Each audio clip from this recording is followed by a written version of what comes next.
Hey, Becca, how are you? Pretty good. How are you, Janice?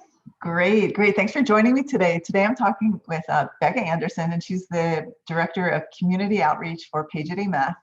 And she speaks with teachers and parents all the time, and she's got some questions for us today. So here we go. Yeah, so our question today is about How are you?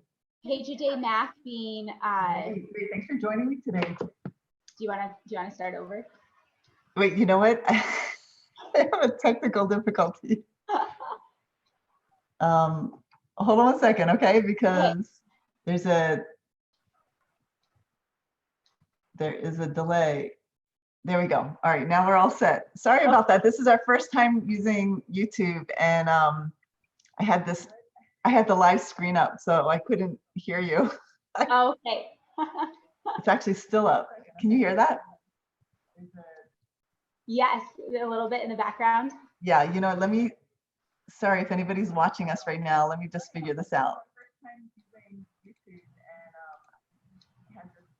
I had the live screen up, so I couldn't hear you. Here we go. Let's see. There we go. Got it. Okay. We'll start here. So why don't you go ahead? What's your first question? It's about using paper and pencil because Page a Day Math it's in a book and the kids write with their pencil, or my daughters have been using markers because the color makes it more fun. But it seems like a lot of new learning products have, if not all online or on a screen options, there is something on it like an app. So parents and teachers are wondering what's the benefit of using traditional paper and pencil over like a math-backed app. Great, it's a great question, and a question that I get quite often, and I've got some great feedback regarding using paper and pencil versus apps. So apps are fun, and some apps are like anything. There's some apps out there that are very good quality, some that are less, that are more gamey and less practice. But one of the things that you can't replace is holding a pencil. The whole process of holding a pencil, writing with your hands, what that does as far as your brain and memory is concerned, and fine motor skills. So there's so many children are on technology all day, probably many hours a day.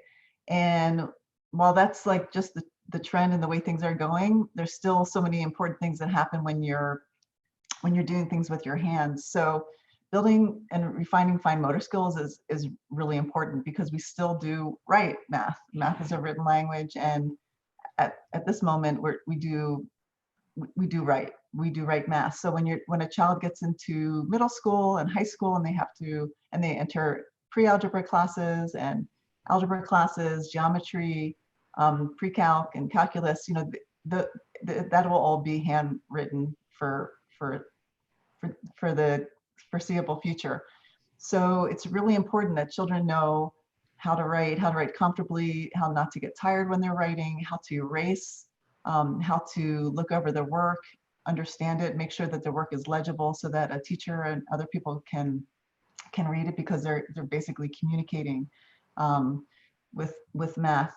And there's also just a lot of learning that goes on, in addition to being able to sit and patience and just being able to turn the page, start and stop something that's not thrown at you like with apps. That it's like there's a lot of entertainment involved too, and kids need to also learn how to do something without that entertainment in front of them or as part of the learning.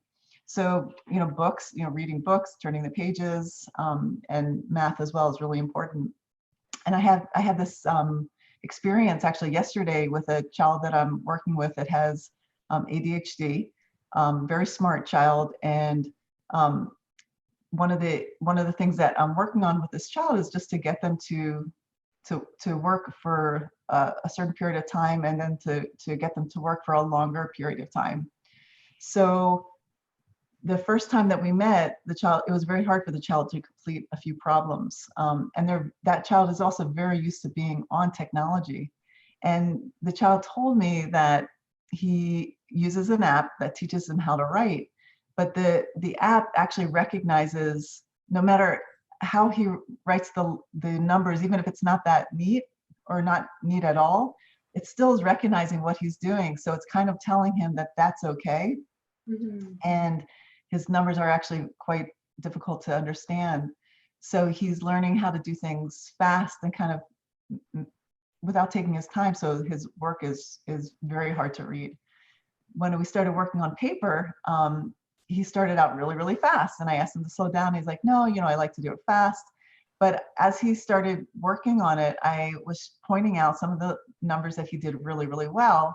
And he got pretty excited about that because he was able to see all of his work on paper rather than just the one problem that he was working on. Because in technology, you work on one problem and then it disappears, whether you got it right or wrong. But when you're working on paper, it doesn't disappear, it's in front of you. So he was actually able to see all the problems that he did, the ones that he did really, really well, the ones that weren't as good. And he was able to, after we talked about the ones that he did really, really well, he started trying to mimic that one, which was great because he was just learning on his own by going back and seeing that work and getting that positive feedback on the problems that he did really well. He wanted that to happen again, so he kept trying to copy what he had done really well. So, and you're a teacher. I mean, what have you seen? Yeah, I for sure have seen kids where like they're 7 and they're 1 are hard to tell the difference, or 5 and 2 even sometimes get mixed up. And and kids making their numbers backwards. So definitely like being careful and writing it, Yeah. forming it the correct way so that you can read it. And then the erasing thing, like they will just barely erase a little bit and then get another number on top. And so it's like these stacked numbers of what were you really trying to write? Right. I think the erasing part you start to see is just so important when, I'm sure in creative writing as well, but certainly in math, I know it was so difficult to read work of kids that couldn't erase well. And it was like a number on top of a number and top of a number and little pieces of numbers. And it was sometimes really hard to differentiate between the last number written and any of the other ones. So that's also really important.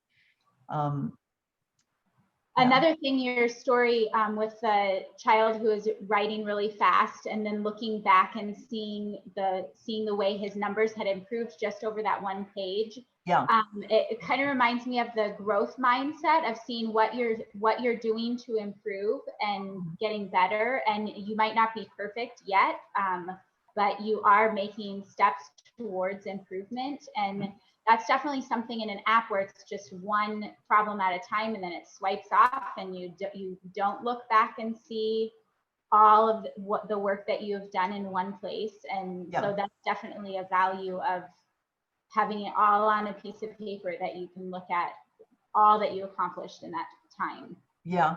When I work with children, I try to always have the parents stay and watch because I think that piece is really important. It's important for the parent. Well, it's just important to be a team, I think, most of all. So I like that team. I like the team effort with a child because I think it's important for them to see the support of the teacher or the tutor and to know that the parent is there too and agreeing, wanting this to happen. And I think it makes it easier for the parent, like afterward, to practice if the 3 people, if you're all together. And I liked what I really liked with him working on it with me was him seeing. So at first it was very hard for him to slow down. He just wanted to get this done as quickly as he could.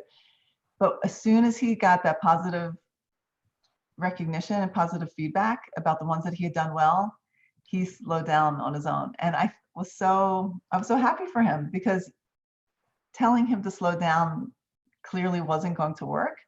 But once he saw that he actually had done it really well, he was proud of himself. And I love that. That's the piece that really makes me so happy, is when the child actually sees that they are doing a good job, and then they're encouraged to slow down and try really hard for the next one, because that's a long-term change. Rather than somebody saying, sit down, do your work, do this one, do this one, do this one. When you can make that type of a change, I think then you've accomplished something. Right. So any other experiences that you had in the classroom that you might want to share that has to do with just paper and turning pages and anything like that?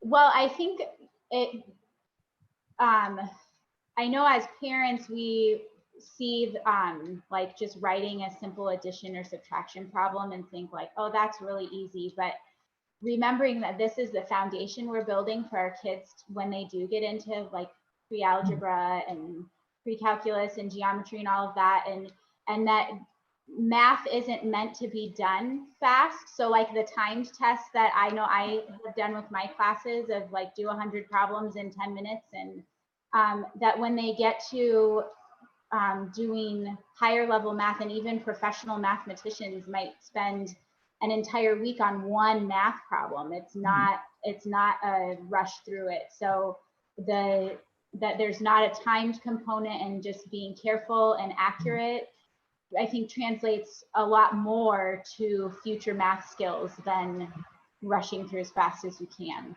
Yeah, that's a great point. So, well, anyway, thank you so much for joining me today. This is great. This is fun, and I'm looking forward to our next visit where we get the next question, and I'm just wondering what the next question is going to be. Yeah, so, I have a few from parents and teachers. So awesome. We'll so next time. I'll look forward to that. Yeah, thanks so much for joining me today, and I'll see you soon. Okay, thanks, Janet. All right, take it easy. Bye-bye. Bye.